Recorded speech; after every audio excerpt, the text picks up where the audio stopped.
Hello everyone, आ चुके हैं फिर से एक न्यू वीडियो के साथ और एक न्यू क्वेश्चन के साथ। तो ये मेरा 90 डेज चैलेंज का 6th डे है। जैसे कि मैंने आपको बताया है कि ये वीडियोस जो हैं वो आपके लिए बहुत ज़्यादा इंपॉर्टेंट और वैल्यूएबल होने वाले हैं, क्योंकि जितने भी बोर्ड में एग्जाम पूछे गए हैं हर एक वीडियो में आपको एक पीवाईक्यू जरूर मिलेगा और अगले आने वाले आपके एग्जाम तक ये पीवाईक्यू मिलेगा। तो कहीं ना कहीं हो सकता है कि कोई ना कोई क्वेश्चन आ जाए उसमें, या फिर उसी टॉपिक से रिलेटेड कोई ना कोई क्वेश्चन आ जाए। तो चलो हमारे पास फिर से एक नया क्वेश्चन है। ये क्वेश्चन जो है वो केमिस्ट्री से है।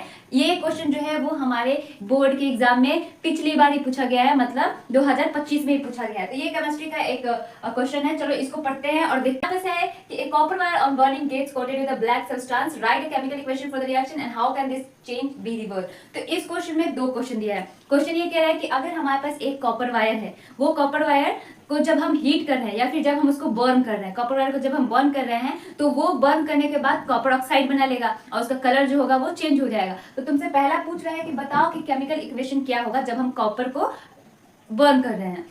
उसके बाद दूसरा क्वेश्चन पूछ रहा है कि क्या अब जब हम कॉपर को बर्न कर दिए तो जो कंपाउंड बना उस कंपाउंड को फिर से हम रिवर्स करके उसमें से प्योर कॉपर निकाल सकते हैं। दूसरा क्वेश्चन हमारा ये बोल रहा है कि क्या हम उस रिएक्शन को फिर से रिवर्स कर सकते हैं या फिर नहीं। तो चलो इसको देखते हैं कि कैसे सॉल्व करते हैं। अगर तुम पढ़े हो तो तुमको मालूम होगा कॉपर का कलर कैसा होता है, ब्राउन कलर का होता है। तो हम लिखते हैं पहले क्वेश्चन को देखते हैं कि हमें क्या करना है, हमें बर्न करना है कॉपर को। तो पहले क्वेश्चन को देखते हैं। तो कॉपर को जब हम बर्न करेंगे इसका मतलब क्या करेंगे, ऑक्सीजन से रिएक्ट कराएंगे। तो ऑक्सीजन से रिएक्ट करेंगे तो ये क्या बना लेगा, कॉपरिक ऑक्साइड बना लेगा। ऑफकोर्स कॉपरिक, अगर तुम सीबीएसई बोर्ड के एग्जाम में इस क्वेश्चन को लिख रहे हो तो तुम्हें प्रोडक्ट का नाम लिखना बहुत ज्यादा जरूरी है। प्रोडक्ट का नाम लिखो, प्लस तुम्हें दूसरा इंपॉर्टेंस ये रखना है कि कभी भी केमिस्ट्री के अंदर केमिकल इक्वेशन लिख रहे हो बोर्ड के पेपर में तो तुम्हें बैलेंस केमिकल इक्वेशन ही लिखने हैं। तो हम वैसा ही करेंगे। यहाँ पे कॉपर एक है, कॉपर एक है, ऑक्सीजन 2 है, यहाँ पे ऑक्सीजन एक है। तो हम क्या करेंगे, 2 लगा देंगे तो ऑक्सीजन भी 2 हो जाएगा, तो कॉपर भी यहाँ पे 2 हो जाएगा। अगर बैलेंसिंग करना नहीं आता है तो एक बार बताओ, मैं बैलेंसिंग पे भी वीडियो बना दूंगी, बहुत अच्छे से समझ में आ जाएगा।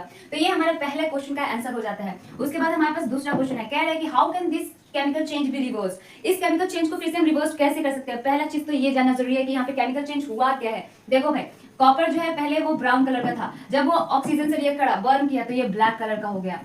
तो केमिकल चेंज हुआ, न्यू सब्सटेंस बना। न्यू सब्सटेंस बना मतलब केमिकल चेंज हुआ। तो क्या हम इस केमिकल चेंज को रिवर्स कर सकते हैं? ऑफ कोर्स कर सकते हैं। तो कैसे करेंगे, जब हम कॉपर ऑक्साइड को हाइड्रोजन से रिएक्ट करेंगे तो क्या होगा, कॉपर बाहर निकल जाएगा और H2O इसके साथ जुड़ जाएगा। तो ये कॉपर ऑक्साइड जो पहले कैसा था, ब्लैक कलर का था जलने के बाद, अब इसको जब हम हाइड्रोजन से रिएक्ट करेंगे तो ये फिर से हमारा ब्राउन कलर हो जाएगा। तो देखो पहले ब्राउन था, अब जब हम इसको हाइड्रोजन से रिएक्ट करेंगे तो फिर से ये ब्राउन ही बन जाएगा। मतलब हम केमिकल रिएक्शन को रिवर्स करके फिर से हम कॉपर ला सकते हैं और ये उसका केमिकल रिएक्शन होता है। अब क्योंकि यहाँ पे हमने केमिकल रिएक्शन लिखा है तो इसको भी हमें बैलेंस करना पड़ेगा। तो 2 कॉपर है, कॉपर 1 है तो हम यहाँ पे 2 लगा देंगे। ऑक्सीजन 2 है, यहाँ पे ऑक्सीजन 1 है तो हम यहाँ पे 2 लगा देंगे। हाइड्रोजन देखो यहाँ पे 4 हो गया तो हमें हाइड्रोजन